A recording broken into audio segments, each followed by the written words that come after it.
Good morning ndị Igbo be anyị, ụtụtụ ọma nọ na-asala chi.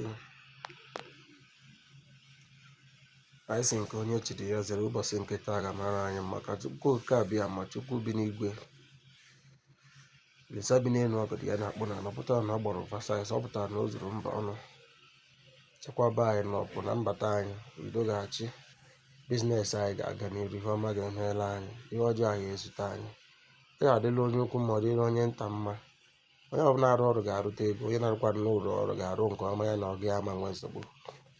Ebe ọ bụ na onye nọ ya gazie, ndị njem okporo ụzọ iji agwele, ndị agụmakwụkwọ ọbụla unu ga-emepesi. Onye nwaanyị ga-enyere onye ọbụla aka n'ụbọchị nke taa. Asidenti ya akwụsịkwanụ na be anyị, nwunye igbu nwoke, nwoke igbu nwunye ya akwụsịkwanụ, kidnapin ya akwụsị. Chukwu oke abịa ma ga-emeela anyị. Ala Igbo abụla ala mara mma. Ọ ya bụ mmadụ bịa bịa, mmadụ chọọ ịlata ụlọ lata, ma laa n'udo, laghachikwa n'udo. Ya udo chi ya na ndụ anyị n'ụbọchị nke taata. Anyị na-ekpe n'aha Chukwu oke abịa ise. Ya dịrị onye ọbụla mma.